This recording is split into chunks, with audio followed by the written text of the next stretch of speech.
Oh, yes. Pale blood. Well, you've come to the right place. Yharnam is the home of blood ministration. You need only unravel its mystery. But where's an outsider like yourself to begin? Easy, with a bit of Yharnam blood of your own. But first, you'll need a contract.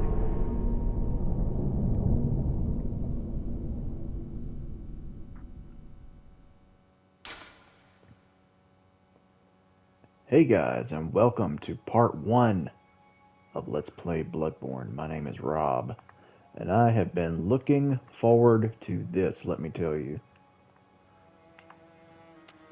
So starting off, we're going to be male, gender is what I am. Actually, I've already pre-made the character I'm going to use. It's a reasonable facsimile of myself. When I was booting the game up the other day, just playing around, making sure I kind of still knew what I was doing, I made kind of a Ozzy Osbourne looking character. But we're going to go with this, you know, because this is so much cooler than Ozzy, right? Right? Yeah. Alright. Gonna change age to, gonna leave it at mature. Voice, it's gonna be aged. That's what they sound like.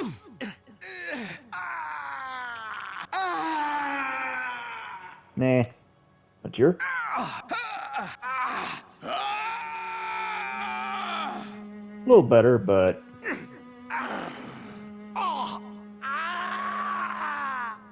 I kind of like that the most.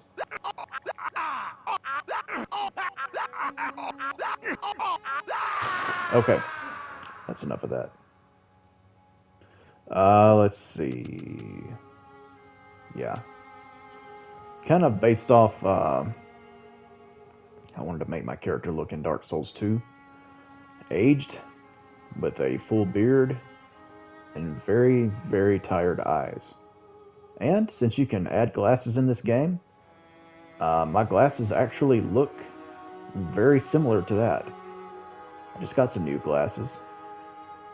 Y'all have heard me jabbering on about my glasses being broken while I was playing Dark Souls 2. Finally have new glasses. So, alright. So you pick your origin, kind of like your starting class in the Dark Souls games.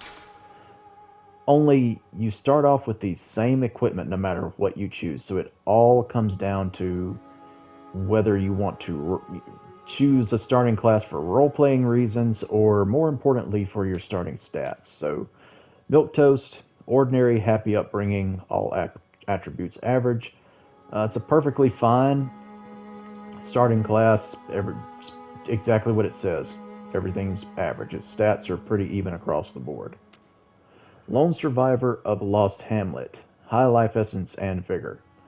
So you start off with a little bit less strength and skill, with a higher vitality, which is, you know, you get more health to start off with. So kind of similar to like a knight starting class in Dark Souls 1. Troubled childhood, suffered misfortune in youth, highly resilient as a result. This starts off with a priority in endurance and skill. Skill is the stat that kind of replaces dex in Bloodborne, but same idea basically. Violent past, terribly violent past, rash but stronger for it. As you can see, there's an emphasis on strength. Professional, born specialist, fit for sleuthing or academia. High skill, and what's the difference between that and troubled childhood? Just kind of, it's very similar, just slightly different. Military veteran, experienced in war, a soldier with strength and skill. So obviously it starts off with higher strength and skill. Pretty, you know, decent enough health and endurance, which endurance is not terribly important in this game. If I level it up at all, it's only going to go like up to 15 or 20. Because, yeah, you'll see. As we start to play, you'll see. But yeah, noble scion. Scion to a respectable line with faith in your pedigree. Starts off with high skill and blood tinge. Blood tinge is a stat that governs like the guns in the game, the strength of guns, and some like particular other damage. If you're gonna make a blood tinge build, there's like a few weapons that are like strictly blood tinge weapons that do like they seem really good, but it's a type of build that will take a while to get going and something I've never really done before, so I'm gonna avoid that. Cruel fate. Faced terrible hardships, but now confident in your purpose. Arcane is the priority of this starting class. Arcane's it's basically magic, more or less. So that can be really fun to play around with, but kind of have to know what you're doing with it. Waste of skin. You are nothing, talentless. You shouldn't have been born. With the lowest starting level of 4, because there's no like blood level 1 starting class, this is kind of like the deprived. So you have 9 endurance, 10 strength, 9 skill. Vitality's 10 like some of the others, so, you know, not terrible, but definitely not great. But just for the sake of the stats that I want, we're going to go military veteran. And as far as role-playing, it's like, you know, hey, I woke up in this land, I don't know what's going on, and that's that. So let's jump right in. Yes. Good. All signed and sealed. I want his hat. Now, let's begin the transfusion. Oh, don't you worry. Yeah, that's what they all Whatever say. happens, you may think it all a mere bad dream. Yeah, that sounds reassuring, doesn't it?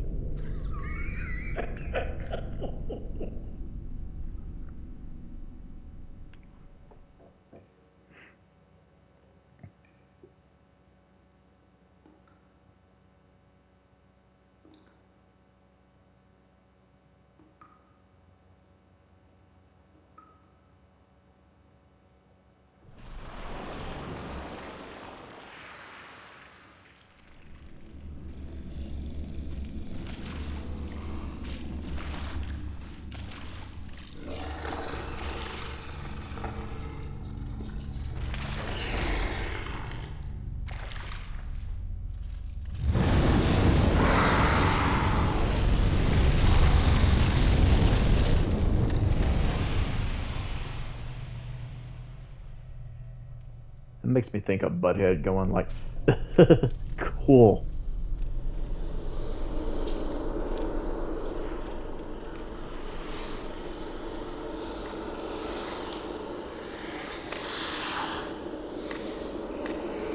Yeah, these terrifying little things, believe it or not, are not, they're not bad or malevolent. They're just ugly. Ah, you found yourself a hunter. All right. Got our blood transfusion. And hopping off of our little stretcher.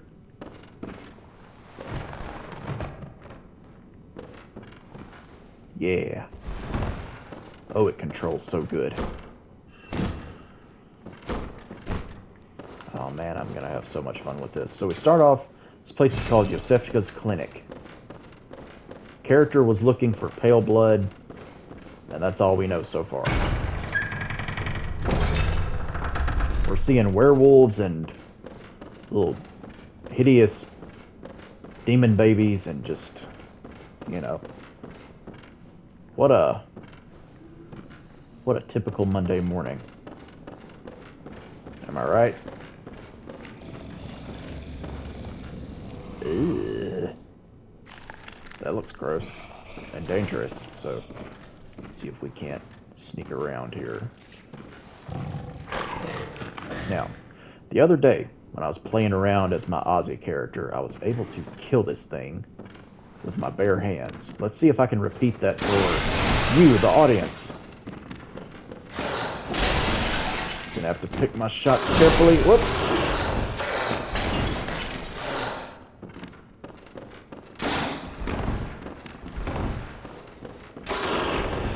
have to play Ring Around the Rosie with him. Ah. Nope. Didn't get it this time. Oh well. Whether you live or die at this part, it doesn't matter. So you can either get to your first... it's not a bonfire in this game. It's a lamp. You either do that and come to the hunter's dream, or you die. So, you know, whichever.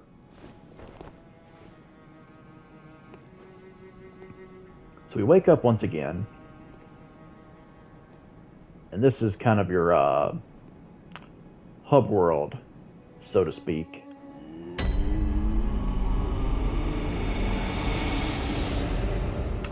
You warp back and forth from this to all the different locations in the game, similarly to how you do in Demon's Souls. So warping around kind of takes a little bit longer because you have to, like, you can't warp from lamp to lamp. You can only warp to and from the hunter's, like, from a lamp you can warp to the hunter's dream. From the hunter's dream you can decide what lamp you want to go to. So yeah, I absolutely love the theme of the hunter's dream.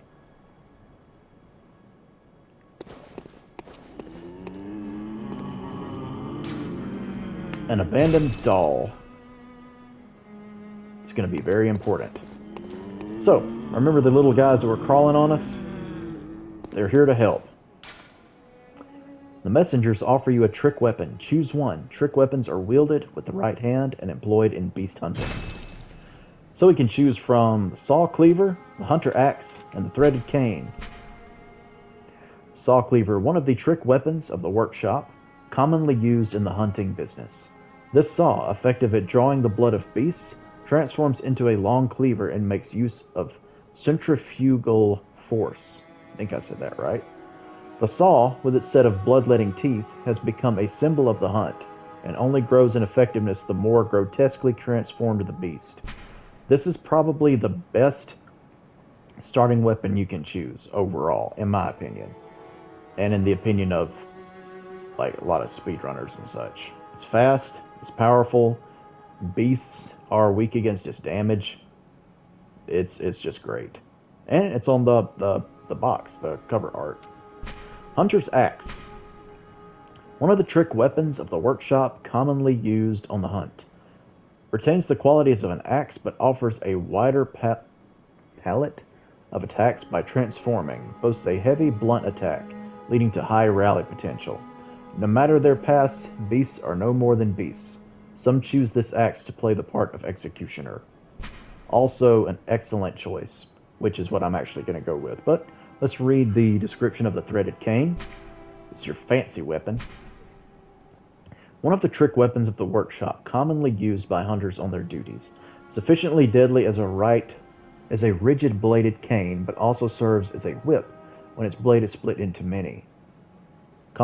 Concealing the weapon inside the cane and flogging the beast with the whip is partly an act of ceremony, an attempt to demonstrate to oneself that the bloodlust of the hunt will never encroach upon the soul. Yeah, so basically, like, you have a sword-style weapon, except it's a cane, and then it transforms into a bladed whip. And it's fun to use, but probably not, I would say it's not as good as the other two overall, but a lot of people would also disagree with me on that. So, going with the Hunter's Axe, only because I'm going to get a weapon very early that's very similar to the saw cleaver called the saw spear, and I plan on using that a good bit. And then the messengers offer you a firearm. Choose one. Firearms are wielded in the left hand and employed in beast hunting. So you got the hunter pistol. Pistol made at the workshop for hunter stalking beasts. Hunter firearms are specially crafted to employ quicksilver bullets fused with the wielder's own blood, boosting damage against beasts. The pistol is a quicker draw than the blunderbuss, allowing for speedier responses to attacks. Yeah, guns in this game are used for parrying. And the hunter pistol is better for parries. The hunter blunderbuss is better for, like, stunning an enemy. I don't care for the blunderbuss that much, so I'm going to go with the pistol. But let's read the description. A blunderbuss created at the workshop for the hunter's line of work. Hunter firearms are specially crafted to employ quicksilver bullets fused with wield's own blood, blah blah blah, boosting damage. The impact of this highly effective weapon counters beasts' swift movements, and its widespread is right on. Does that say nigh on? Nigh on guaranteed to hit the mark. Yeah, but there's better, quicker parries. We're gonna go with that. Let's see. Hunter Axe in the right hand, Hunter Pistol in the left. A notebook received from the messengers. Leave messages with these loyal servants to share them with hunters in other worlds. It's for leaving messages online. Alright. Can't do anything else, so let's approach this first tombstone and go back to the first floor sick room. Alright, now. I did die to this werewolf the first time. But just to prove a point, I am gonna kill you with my bare hands. I don't give a damn. Come here. Spank that ass. Yeah.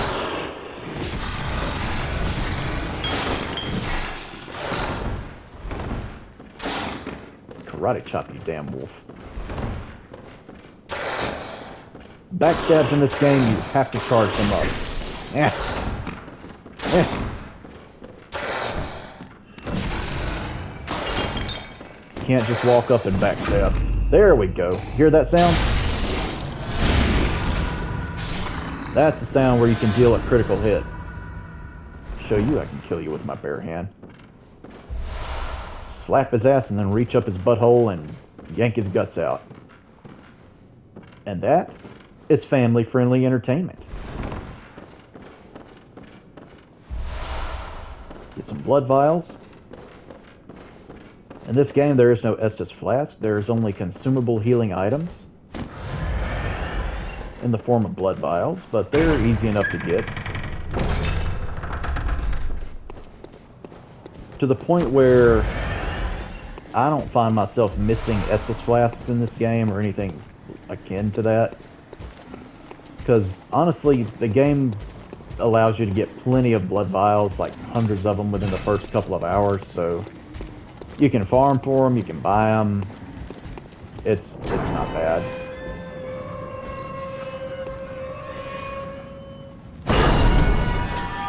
Alright.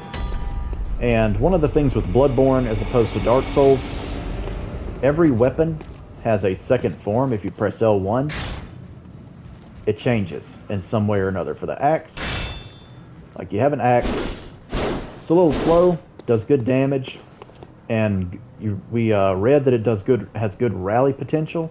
That's another thing with Bloodborne. Whenever you sustain damage, you have a chance to gain your health back if you retaliate quickly and hit an enemy back. That's another thing that's different. It's a fun addition to the combat, in my opinion. And I'll end up demonstrating that a good bit as we go along.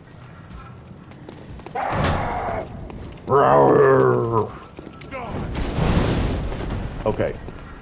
I'll try and demonstrate that. Oh, he doesn't kill me. Yeah.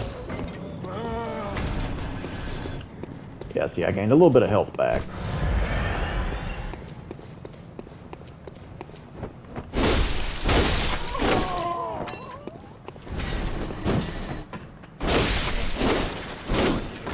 I think there are only 2 shields in this game. It's not like Dark Souls where you block.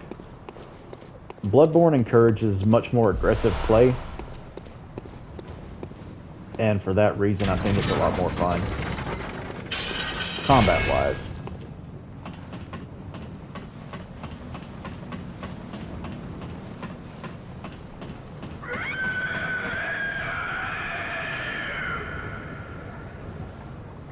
You hear something?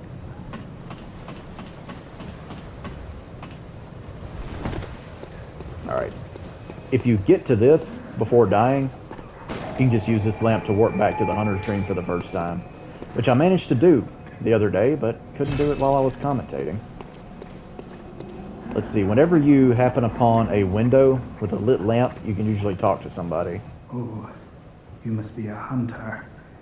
And not one from around here either. I'm Gilbert, a fellow outsider. You must have had a fine time of it. Yarnum has a special way of treating guests. Well, I don't think I could stand if I wanted to, but I'm willing to help if there's anything that can be done. This time, whatever your reasons might be, you should Said this plan a town is swift cursed. exit. Whatever can be gained from this place, it will do more harm than good.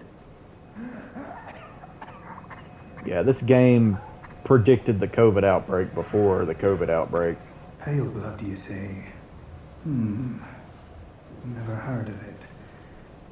But if it's blood you're interested in, you should try the Healing Church. The church controls all knowledge on blood ministration and all varieties of blood. Across the valley to the east of Yarnum lies the town of the Healing Church, known as the Cathedral Ward.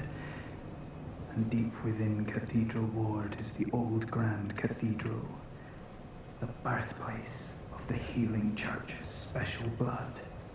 Or so they say. Yarnumites don't share much with outsiders.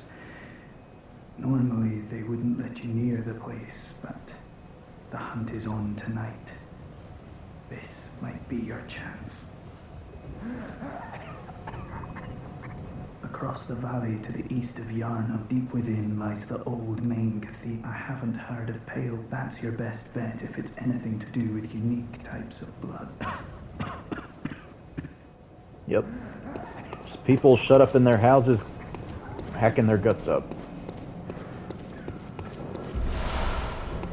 You get some pebbles. Pebbles are useful for pulling in enemies from a distance, if you want to try to separate out multiple ones.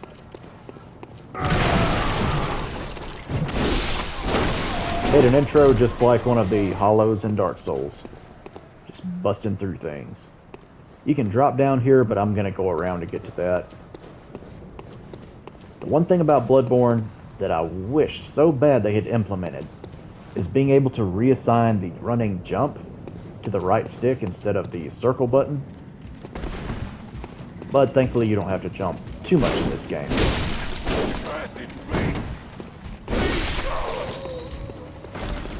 This guy's got a flame shield.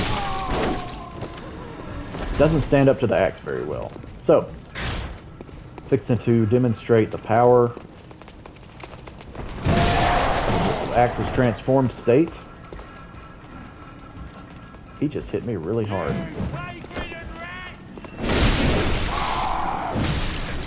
Spin to win, baby. Whew. And while transformed, you can also press L2 to do additional attacks on your transformed weapons. L2, when you have it in just one hand, that'll use your gun. Hey! You're a foul beast. Yeah, enemies in this first area drop a lot of blood vials, so it's easy to accumulate a good bit near the beginning.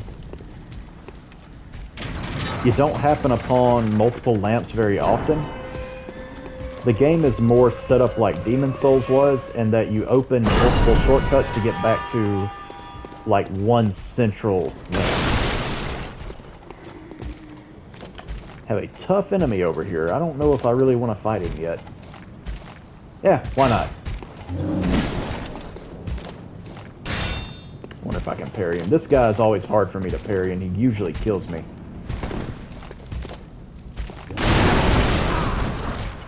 Nope.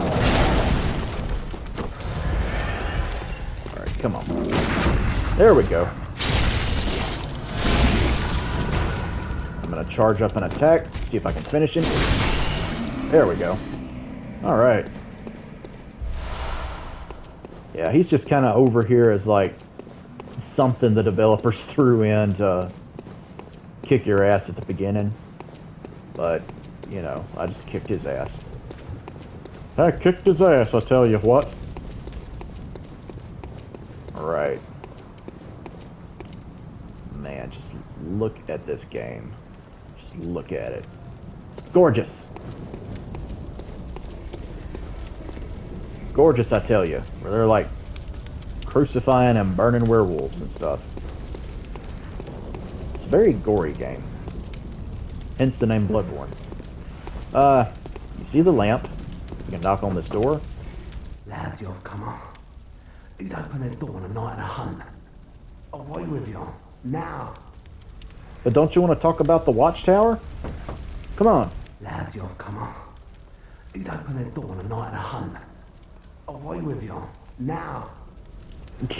Okay.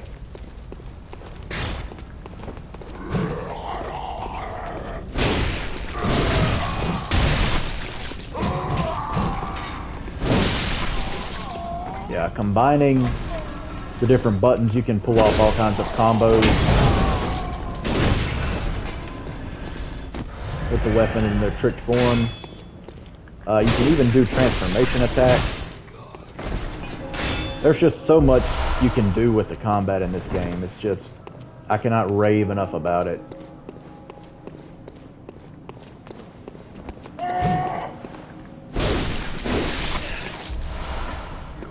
And if you've never played a Souls game before, and you're considering getting into the series, Bloodborne's actually not a bad place to start.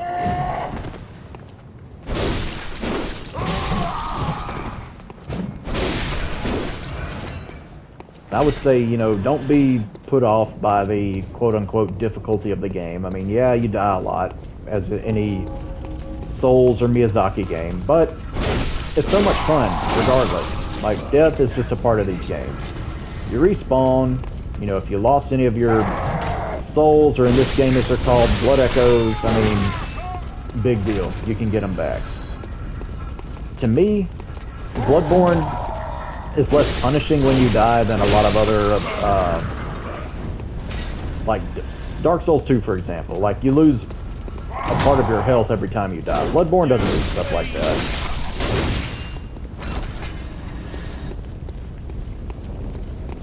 So that's why, you know, as far as the Soulsborne games go, Bloodborne is a little, you know, it's, I dare say it's beginner friendly to more difficult games like this. Okay, I'm about to demonstrate the pebble. You just lock on. I want to pull him away from the others so that I'm not fighting a whole bunch of enemies at once. Up, being shot at. Yeah. Instead of archers, we have gunners. Well, come here already. Yep. When you're attacked in this game, when you sustain damage, you're encouraged to just get in there and hit them back. Like playing really sloppy right now.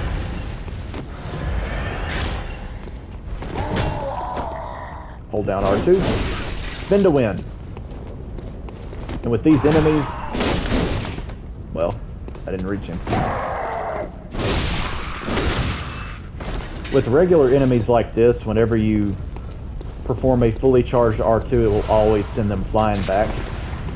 With the axe's like spin to win move. Poise is not a concept in this game, but hyper armor is.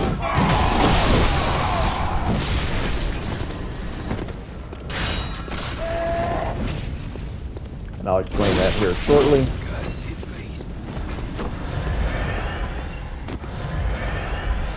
So poise in Dark Souls 1, and to a much lesser extent Dark Souls 2, will allow you to sustain hits without flinching. That's not a mechanic in Bloodborne. You'll always flinch when hit, unless you take advantage of a weapon's hyper armor.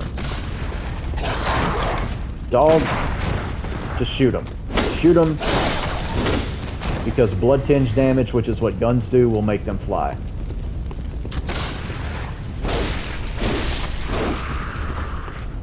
Alrighty.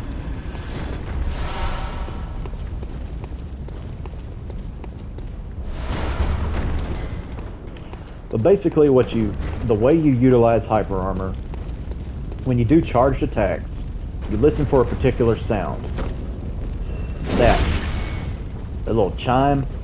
Whenever you hear that chime sound, you are very briefly invulnerable to any poise damage, like being knocked back. So when you learn to time your attacks correctly, you can take advantage of that.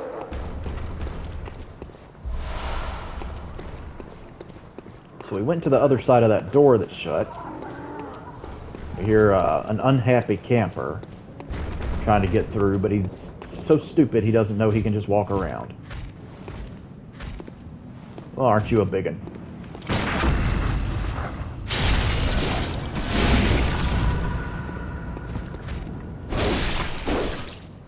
Bigger they are, the harder they fall.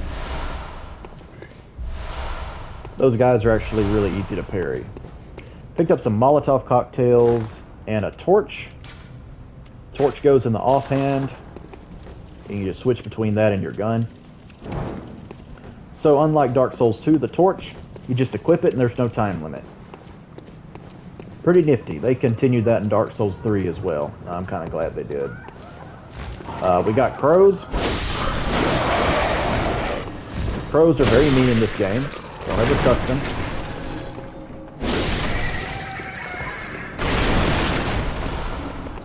Got some oil urns.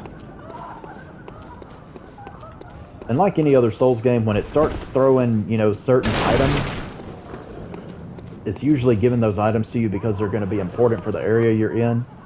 So every oil urn and Molotov I get, I'm going to hold on to it until we fight a boss here. Now, these people are got some of that quarantine inebriation going on. Sounds like. I don't reckon you're from round here. No, I'm from Goodwill. Well, stuck outside on a night of the hunt. Something just died. How you poor, poor thing.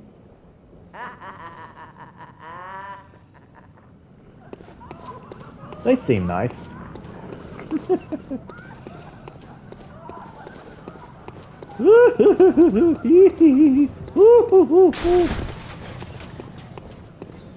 Everybody's lost their damn mind. Hear those chimes? That's something we're going to end up going to in a bit. Let's see. First, we got to deal with some dogs. Yo, dog. Yeah, starting out in the game, guns do not do much damage. They're not meant to be your main form of attack. Unless you specifically want to make a build centered around that. Which you can totally do, but I've never done it. It seems like it would be difficult to get that build going as well. Because bullets are limited. They're a limited resource and you can run out very easily.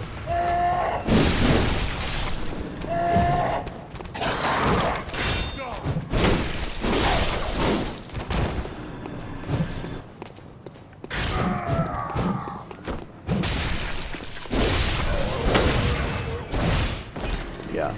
Out of all the starting weapons, talking about the rally potential, it's just basically, I mean, I haven't sat there and really, you know, tested it or anything, but it seems like the axe, you regain the most health per hit whenever you're regaining health from taking damage. Any enemy using a gun will drop bullets, so if you ever want to farm for bullets, that's how you do that.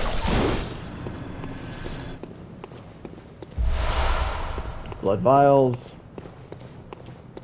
Blood vials very important in the early game. As a matter of fact, I'm going to use most of my blood echoes for buying blood vials, and I don't even plan on leveling up at least until I've killed probably 2 bosses. You may be tempted to just immediately start leveling things up right away, but you really, I mean, you can. It's definitely not going to hurt anything, but you don't have to. And personally, I think it's more important to... Oh wait, I got myself turned around. I think it's more important to make sure you have plenty of healing items. A couple of wolves there. They're just kind of guarding that post. That's the game telling you, like, yeah, don't come over here just yet. There are bad things here. Which, you know, I am gonna go over there, but still. Gonna get this first, so you can kind of see where we were at. Big old town meeting with the burning werewolf. They missed a couple over there, but you know, well, I'll get it. Bloodstone shards. Y'all see me picking those up? Those are basically your Titanite shards. You're gonna use those to upgrade weapons, like in all the other Souls games. Which, you know, I call them all collectively, you know, Souls games. Like Bloodborne's just kind of lumped in there with Dark Souls a lot of times, but in all of them, upgrading your weapon is way more important than upgrading your stats for dealing damage. Worry about upgrading stats later in the game. Well, there was a ladder there I could have just taken down. Oh well. Compared to Dark Souls 2, fall damage, way more forgiving. As is stamina regeneration. You really don't have to manage stamina nearly as carefully in Bloodborne as you do Dark Souls 1 or 2. There we go. Parry timing is... It's largely similar. I wouldn't say exactly the same, but it's very similar to Dark Souls 1's parry timing, and that's why I end up being a lot better at it than I am Dark Souls 2 parrying. And basically, you the enemy's attacks usually have tails. They have a long wind up, and then just before they swing at you, you hit them. That was a little late, but you know, you get it. You perform your visceral attack, and if you lose some health, a visceral will usually you'll gain all your health back that you lost. Usually. Alright, we got another one. He's got a slightly different weapon, so his timing's going to be different. This one usually throws me off a bit. Hang on. There we go. Got it. Yeah, these enemies can mess you up. You got to be careful with them. Very first time I played the game, I died to them several times, but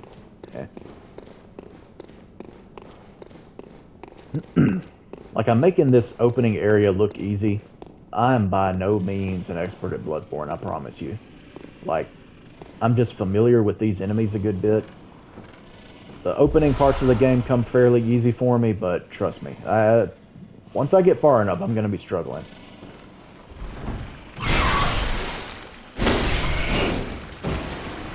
Rats. There we go, get some blood vials from that dude. You know, 20 of them. 20 blood vials and 20 quicksilver bullets. And that's some armor I want. Clothing, rather. Whoops. Oh! See, look at there. I missed the parry, and I died.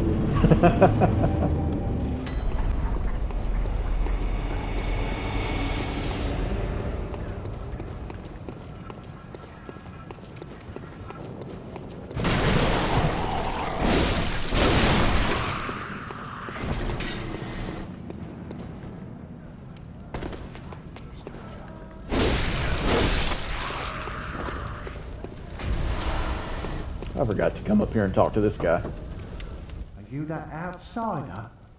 Well, sorry, but I don't want anything to do with you. Trot along, will ya? Is it because I'm from above I-10? Is that what the problem is?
Alright, I very recklessly fought my way back down here. See, even falling from there, if this had been Dark Souls 2, then I would have died. But since it's Bloodborne, I get forgiven for falling a bit.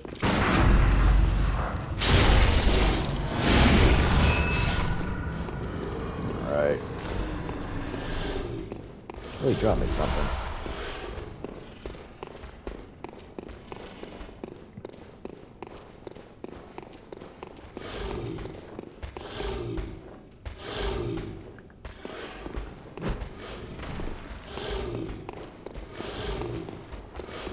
There we go. Come here, boy.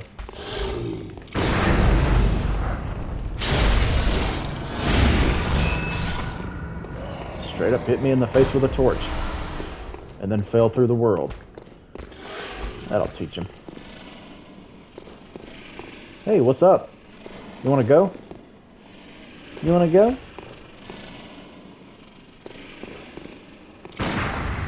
Stupid. Ow. Woo! Woo! Ooh, he mad.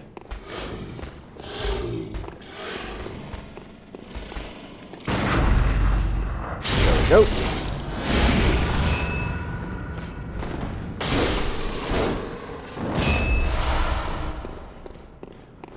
And of course, dodging, you utilize iframes like you do in Dark Souls. So all that works the same. But where Dark Souls 2 lacks the polish Dark Souls 1 has when it comes to things like that, Bloodborne gets back to that polish that you had in Dark Souls 1. A lot easier to dodge things. There we go. Now, that's what I meant to do the first time. Now, you let me have these clothes, because I want them. And now we get the flagship Bloodborne armor set, the Hunter garb. Let's read some of that. One of the standard articles of Hunter attire fashioned at the workshop, accompanied with a short cape to wipe away blood. A fine piece of Hunter attire that provides stable defense to anyone facing Yharnam's beastly threat. Allows one to stalk beasts unannounced by cover of night. There you go.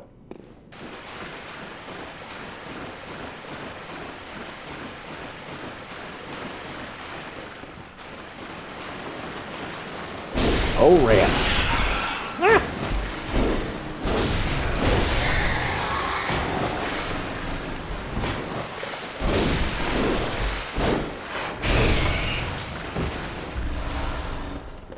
They're bad, but not quite as bad as in Dark Souls 1.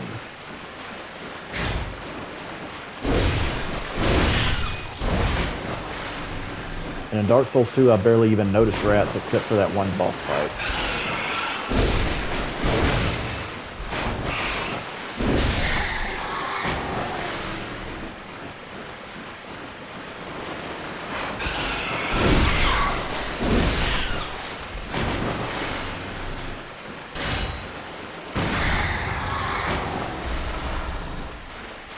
Yeah, rats drop throwing knives for some reason. I could not tell you why.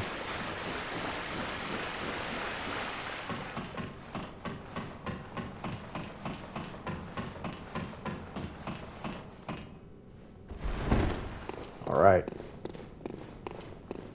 Well, I got my clothing, and I killed the enemy, so that's going to do it for part 1. And I look so forward to making part 2. So thank you guys for watching. I'll see you soon with with Bloodborne. I'll see you soon with more Bloodborne. Until then, y'all take care.